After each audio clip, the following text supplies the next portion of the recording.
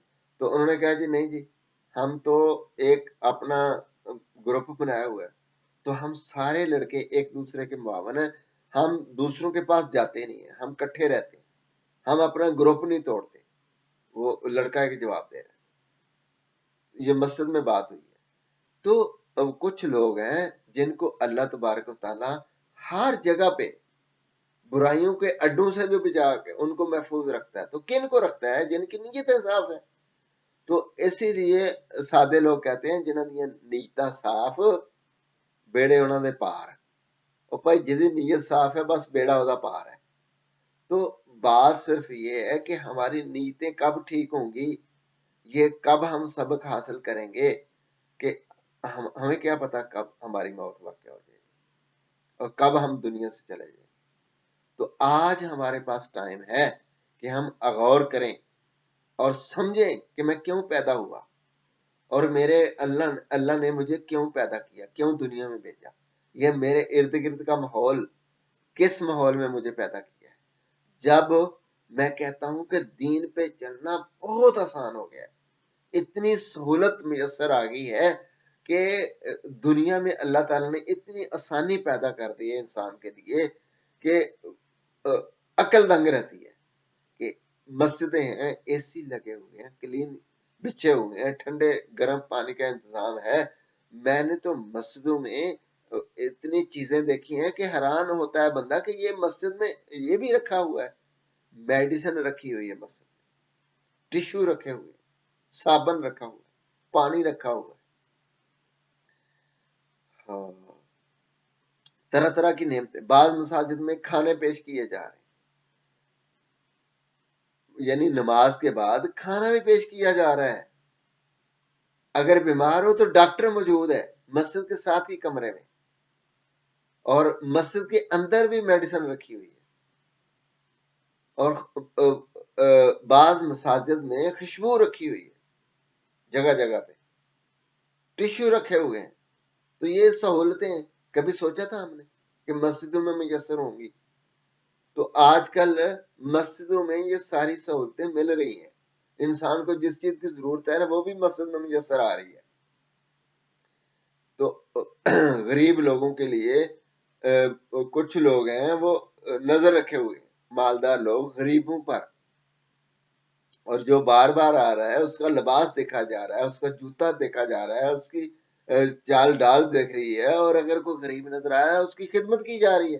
یہ بھی میں نے دیکھا ہے کہ غریب نمازی کی خدمت کی جا رہی ہے، چھپ کے، دکھا کے نہیں. نیک لوگ ایسے بھی موجود ہیں. تو یہ نظام سارا کس کا ہے؟ اللہ کا. تو اس نظام کو سمجھ کر ہم چلیں گے تو انشاءاللہ دنیا بھی ہماری ہے اور آخرت بھی ہماری ہے. تو جب ہم غور نہیں کریں گے، جب ہم سوچیں گے نہیں، اور جب ہمارا دماغ جو ہے نا وہ دنیا میں مصروف رہے گا، تو پھر آخرت بھی برباد ہوگی، دنیا بھی برباد ہوگی. یہ تو برباد ہے ہی. یہاں کسی کو سکون نہیں ملے گا. دولت اکٹھی کر کے کیا کرنی ہے؟ کھانا تو وہی ہے، لقمہ جس سے پیٹ اس کا بھر جانا ہے. سونے کے لیے تو ایک ہی بیڈ کافی ہے. 10 بیڈ پہ تو نہیں بندہ سوتا. ایک کمرے میں ایک بیڈ پہ سوتا ہے، ایک چارپائی پہ سوتا ہے، یا ایک جگہ ہی آرام کرتا ہے. تو اگر ساری دنیا میں کسی بندے کو مل جائے تو اس نے کیا کرنا ہے؟ ساری دنیا کو اس نے کیا کرنا ہے؟ وہ دوسروں کے استعمال میں آئے گی. اس کے اپنے حصے میں تو اس کی وہی ہے جو اس نے جس سے اس کا پیٹ بھر جائے. وہ پھل، وہ کیلا، وہ مالٹا، وہ کنو، وہ روٹی، اس میں سے کتنا اس نے استعمال کرنا ہے، بس وہ اس کے حصے کا ایک ٹائم پہ. پھر دوسرے ٹائم پہ اگر زندگی ہے تو پھر اللہ اس کو دے دے گا. تو انسان کو نفسا نفسی پری ہوئی ہے اکٹھا کرنے کی، اور یہی اس کا امتحان ہے. تو ہمیں نے ان ساری چیزوں کی طرف اللہ اور اللہ کے رسول کے حکم کے مطابق توجہ کرنی ہے اور اس میں سے اپنا حصہ لینا ہے، دوسروں کا حصہ نہیں لینا۔ امید کرتا ہوں کہ شاید کوئی میری بات کسی کو سمجھ آ جائے۔ السلام علیکم ورحمۃ اللہ وبرکاتہ۔